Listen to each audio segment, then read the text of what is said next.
Coding decoding থেকে interesting একটি question কি বলা হয়েছে দেখো, কোন সাংকেতিক ভাষায় ডিসটেন্স কে যদি লেখা হয় একটি কোড দিয়ে দিয়েছে, ডকুমেন্ট কে লেখা হয় একটি কোড দিয়ে দিয়েছে, তাহলে ওই সাংকেতিক ভাষায় ফার্স্ট ডে কে আমরা কিভাবে লিখবো, কিভাবে করবে, প্রথমে আমরা লিখে নেব যেটা দেওয়া আছে কি না ডিসটেন্স। তো আমরা এখানটা লিখলাম। চলো এটাকে আমরা নিচে নিচে লিখি। Distance, D I S tense, T A N P E. Okay, আচ্ছা সিই, এই যে ডিসটেন্স। ডিসটেন্স এর কোড ওরা কি দিয়েছে, এবার সেই কোডটা আমরা লিখবো। দেখো এইভাবে লেখার একটা সুবিধা আছে।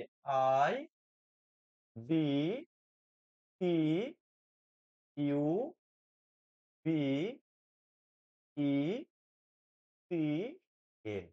তো এখানটা এর পরে যেটা রয়েছে কি ডকুমেন্ট, আমরা একই রকম ভাবে ডকুমেন্ট লিখবো। D O C U M E N T, document.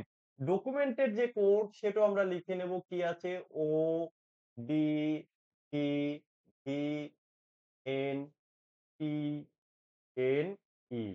এবার এখানে যেটা চাওয়া হয়েছে আমাদের কাছ থেকে সেটা একটু লিখে নেব, কারণ সেটা তো বের করতে হবে। তো T H U R S B A Y.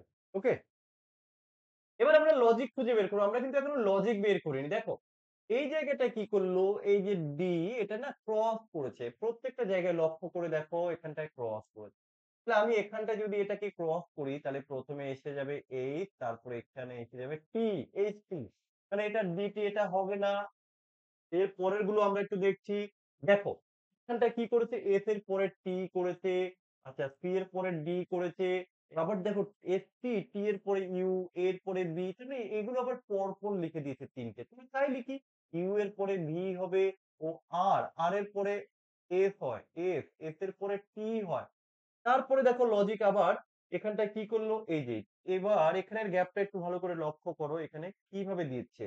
তো আমরা প্রত্যেকটা জায়গায় একই প্যাটার্ন ফলো করার চেষ্টা করব।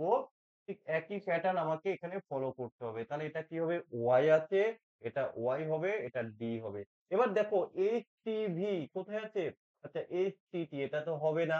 H T V, H T V, তারপরে কি আছে এস টি ওয়াই, আ কোথায় আছে STY, STY, ওকে, তারপরে AD, এই হলো AD, এটা হবে না। তো অপশন সি হয়ে যাবে সঠিক উত্তর।